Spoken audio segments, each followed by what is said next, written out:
Hey guys, so I hope everybody's doing good. So the district that I chose to do was Anaheim Elementary School District. I'm currently a substitute teacher there. It's a bit of a drive, but it is definitely an experience to be subbing at that district.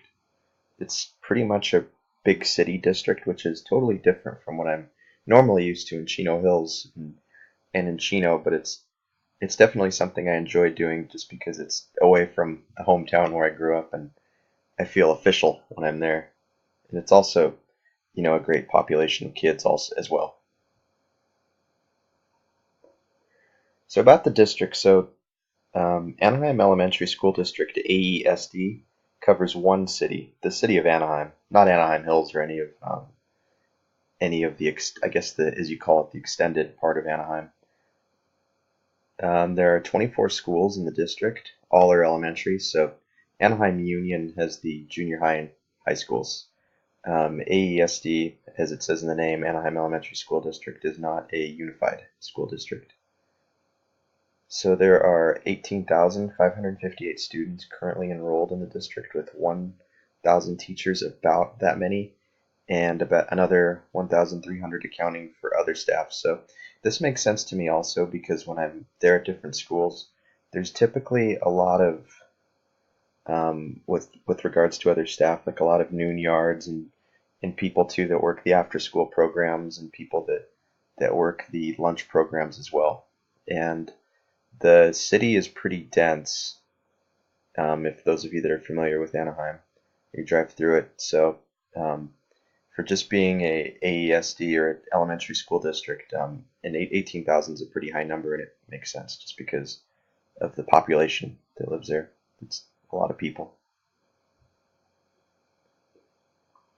So defining characteristics, so their motto is innovative, diverse, and collaborative.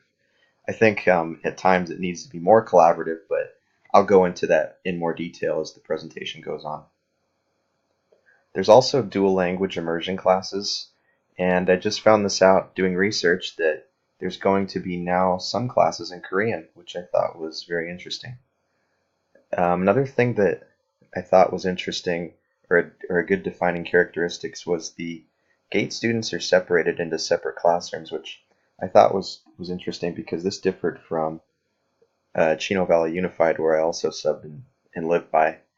And the GATE students are kind of immersed, and with the non-GATE students. So I thought it was interesting, to be in a district where all the GATE students were all clustered in one class per grade level.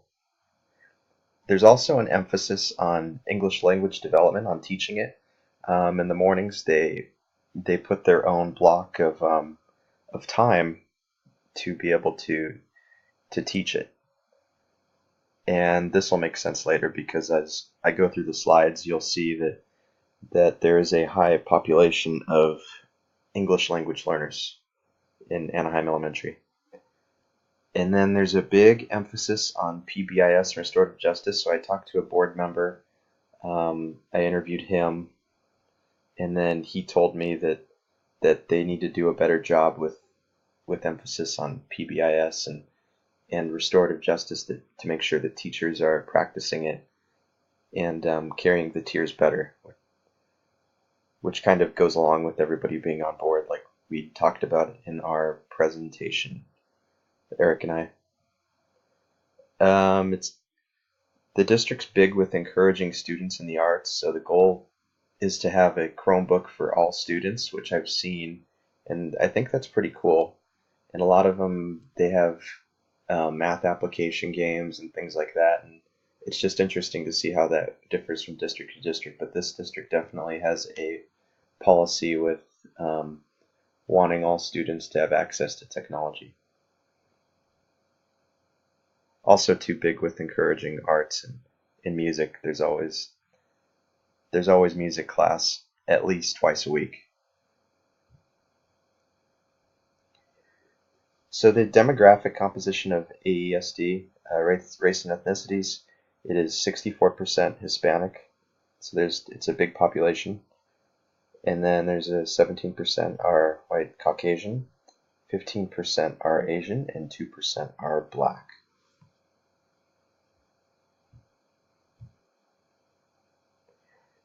So English language learners, as I was saying before, there's 60% of students in the district are English language learners. Okay, so to the right is kind of a chart, and it stays pretty consistent at 60%. So that would make sense why there's a big block, typically in the mornings, to teach ELD in the English language.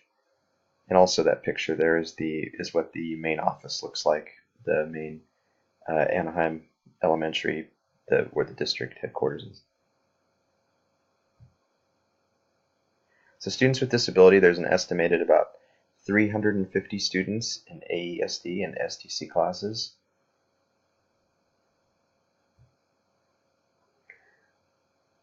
So recent district financial trends. So unfortunately, during the 2018-2019 school year, the budget was cut. Actually, it was cut in 2018-2019 school year, but the budget cut started in 2017 to 2018. And that was when the Parent Empowerment Act was enacted, and the district ended up losing $13.7 million, and Anaheim Elementary School District lost a school due to that.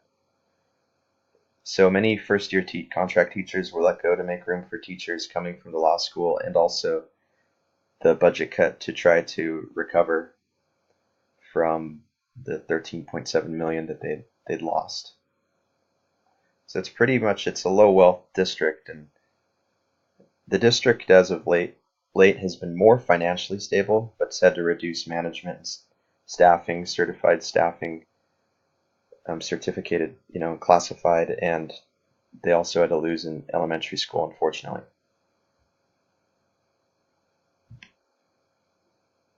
So enrollment, so this last year, enrollment in the districts is 1,069 students entered. And according to the LCAP, enrollment has been steadily decreasing in the past 2 years, and the LCAP mostly contributes this to the lower enrollment to declining birth rates around the area. So the AESD and the LCAP priorities, AESD's priorities were academics,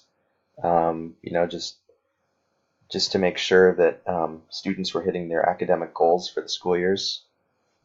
Restorative justice with PBIS. So what that means is just make sure that the teachers are enforcing and carrying out PBIS, the right way, correctly, and they know and are informed about it.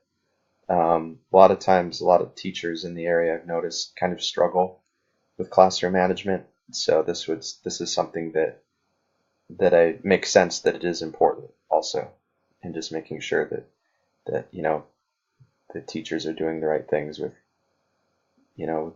managing their classroom and making sure things are positive. Ensuring all students have the proper services and accommodations that they need. So this is more so related to students with disabilities, or just any students with IEPs or 504 plans as well, or who need one-on-one instructional aids. Continue to hire highly effective staff that will connect with the community and support diverse learners. So just make sure that there's a big push to try to have staff that will work together and be part of a team, and then also connect with parents and the surrounding community around them. And lastly, to encourage and welcome involvement from parents and the broader community.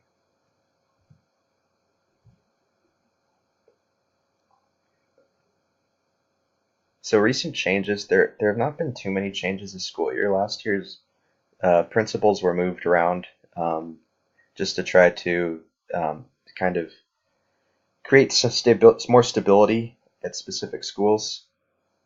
A new superintendent was hired, not this school year, but the school year before, and his name is Christopher Downing.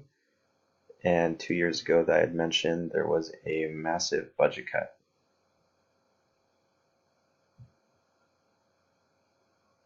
So the strengths of AESD, it's a great community of teachers.